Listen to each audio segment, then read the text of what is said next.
Good afternoon. Thanks for joining me this afternoon for this update on our local response to COVID-19.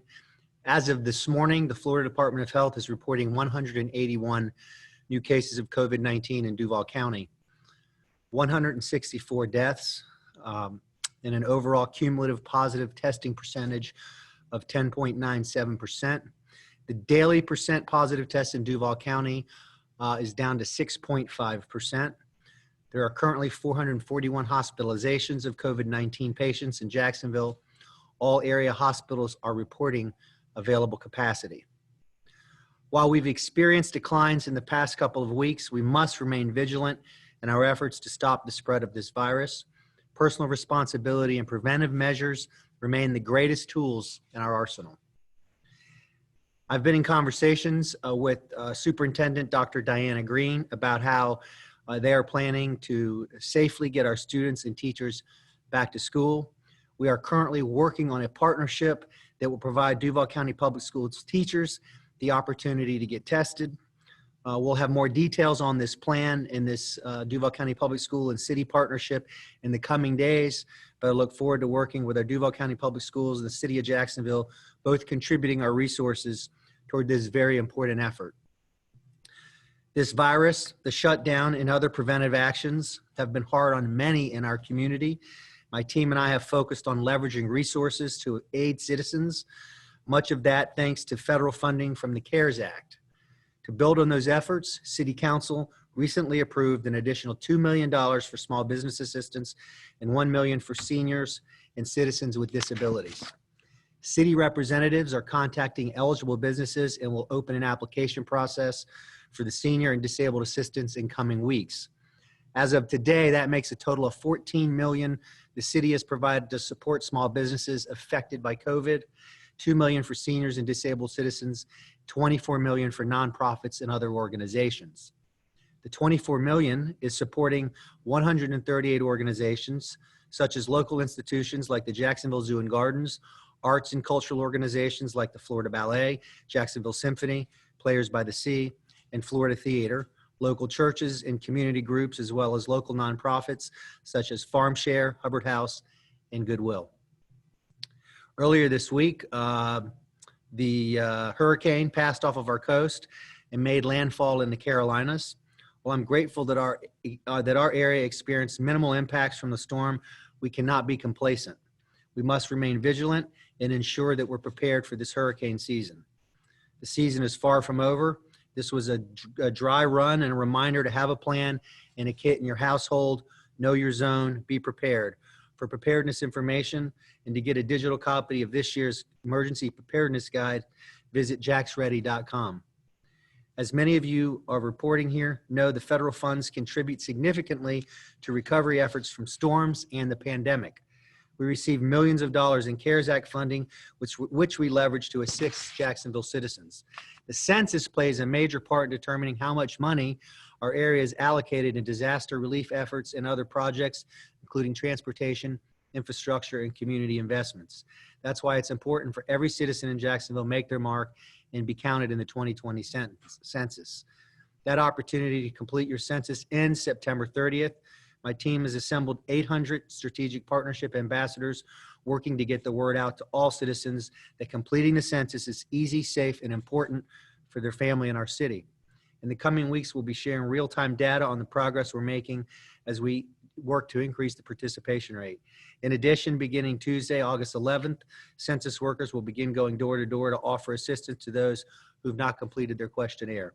We need your engagement to make sure everyone's counted now and focus on those neighborhoods that need to increase their response rate. Our website, coj.net/2020 census, has the latest information. Make your mark, Jacksonville. Before we close, I want to thank the City Council members for their unanimous approval of additional funding for the ongoing harbor deepening project at Jaxport. This bill represents a significant win for our city, the growth of our local economy, and our reputation as a logistics hub for the southeastern United States. With my signature, this bill will allocate a $35 million grant and $40 million loan toward the completion of the harbor deepening project. I'm grateful for Eric Green and his team at Jaxport and our state and federal partners for their support and confidence in our city. I'm proud to sign this bill into law this morning.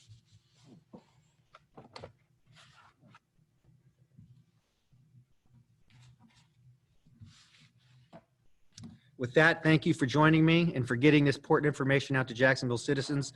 With that, myself and Director Woodard with the Emergency Operations Center are available for some questions. Jim with News for Jax. There we go, Mayor. Hi, Mayor. Appreciate you taking the question. Two questions that I have. One is, we've been watching our death rate increase here in Duval County, as in all of Florida. And I think that's been a concern for many people because, yes, many have been elderly, but there have been some that are in their 50s, 60s per se. That's got to be a concern of what we're seeing happening. The hospitalization numbers have basically stayed steady. So I'm sure that's a concern as well. My second question has to do with schools, with them reopening coming up, and the concern about that they are considered safe enough to reopen. Yet our libraries aren't all open. We only have 5 libraries that are allowing people inside. Why is that? And do you see changes in the near future? Sure. To the first question, since the beginning of this pandemic, Jim, anytime a life is lost, that's an individual, they have family members, it's tragic. Whether it's 1 or whether it's 100, we saw the tens of thousands in other countries and in New York. So as we navigate this pandemic, we know that there are those that are at higher risk for getting hospitalized, and for potential life-threatening parts of the virus. That's why we all have to, short of a lockdown, short of sending everyone back to their homes, shutting businesses down, shutting down elective surgeries, locking kids in their homes, we are going to have to learn to navigate this, which is why we've been advocating masks. We have a mask mandate, social distancing, etc. As it relates to City Hall is open.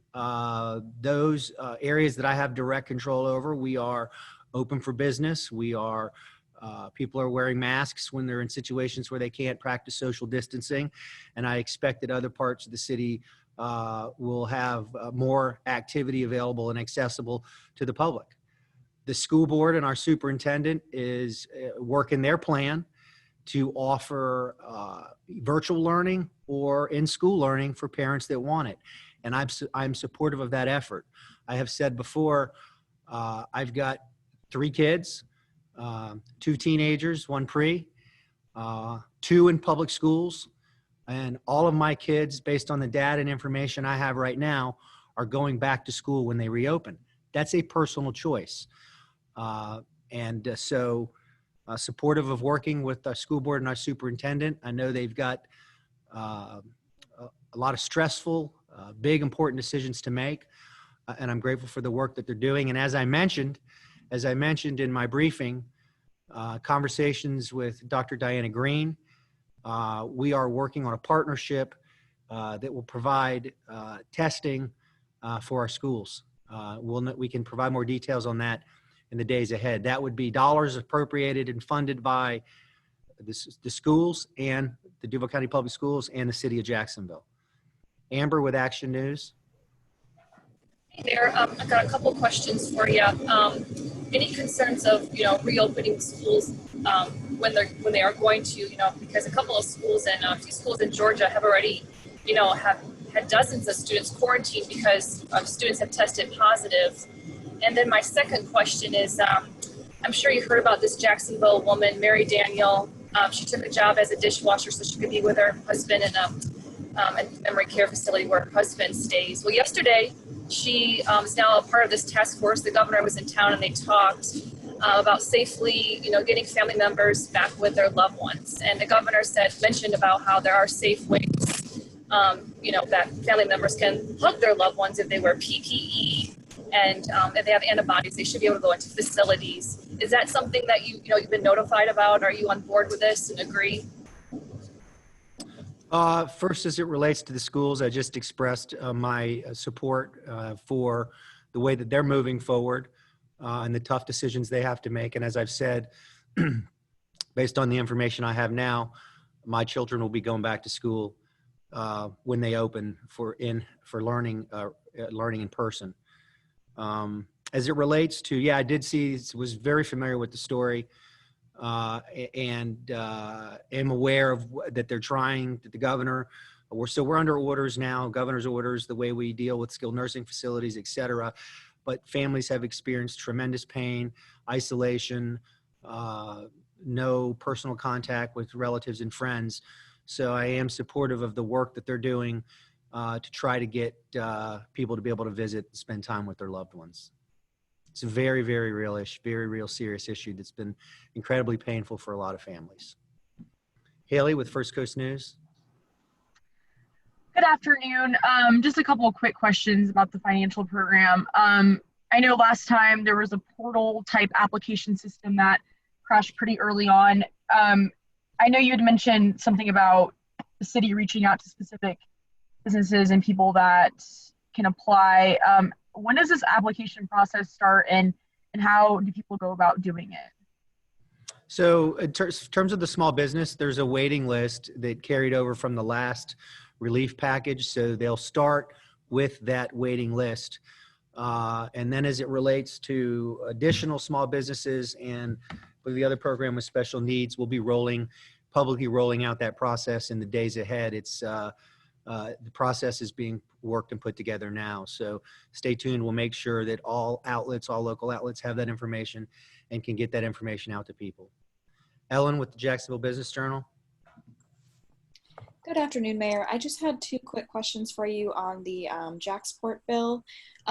First, I was wondering if you had any response to concerns people have expressed around the environmental impact of the dredging project, and then also some people have expressed concerns around, the city spending money on this project during this difficult time. Any response to that concern? Yeah, sure. So the Army Corps of Engineers has signed off. The environmental impacts have been debated in this community for years. For years, folks have been saying that they're going to move forward with this project. So I'm confident that the environmental impacts that they've been mitigated. There'll be additional mitigation. I'm open to that as we move forward. But we have the federal, state, and now local funding, and it's time to get this done and create jobs. Sky with WJCT. Hey, Mayor. Two quick questions for you. One regarding Confederate Monuments in the city. A couple weeks ago, there was a protest outside of City Hall asking for or demanding a timeline for when the rest of these monuments and markers could be taken down. I know that the one in Hemming Park was taken down, but now we're seeing a call for the rest of them to get done. And the other thing I wanted to ask about was the bill that you had mentioned back in June. You had said that you wanted to have a lot of parties come together to have a conversation which included the state attorney and the sheriff and everything like that. I haven't really heard much about it. Is that something that has been introduced? Is that something you're still planning or working on? I just wanted to get an update on that.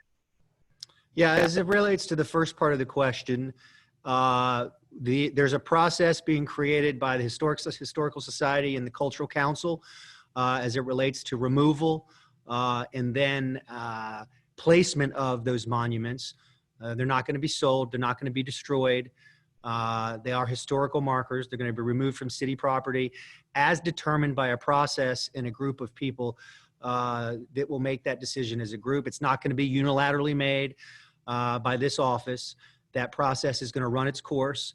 And when it's done running its course, they'll come down and be moved to a place that's deemed appropriate by those cultural institutions. As it relates to the second part of your question, I am in discussions with leaders in the community that are concerned about the issues that you're talking about in the second part of your question. The City Council has a committee on this, and we're going to work with them to get an appropriate bill that will address some of those concerns. Nothing's been introduced at this time. What I don't want to do is overlap or get ahead of the City Council's committee that they've created. Mike with the Daily Record. Yes, hello, Mayor. Kind of moving back to the port. A lot of the city funding that's going into the port is debt funded. Do you are you concerned about the city taking on more debt during a time of a pandemic to support projects like this? And then also in regards to the small business funding. Some of that money is also coming from the city reserve fund. Do you have any concerns about taking from the city reserve fund with kind of with not knowing exactly where revenues are going to be over the next couple of years? Well, a couple of things. I've had 5 budgets. All 5 of my budgets have reduced debt. We have been fiscally responsible, continue to be, including in this budget. Our credit ratings are strong. So we've used debt wisely, but most importantly for taxpayers to know is every single year we've paid down debt that we inherited, frankly, when I got here. Second part of your question, we've increased our reserves significantly over the years that I've been in office, significant increase in our reserves, and reserves are there for when you need them. I consider a global pandemic, a pandemic in our city, a time of need for citizens in our community, and it's a wise use of reserves.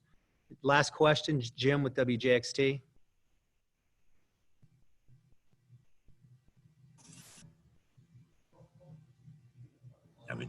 I did kind of want to follow up on the Confederate Monuments situation. What are your thoughts with the compromise being made for Hemming Park?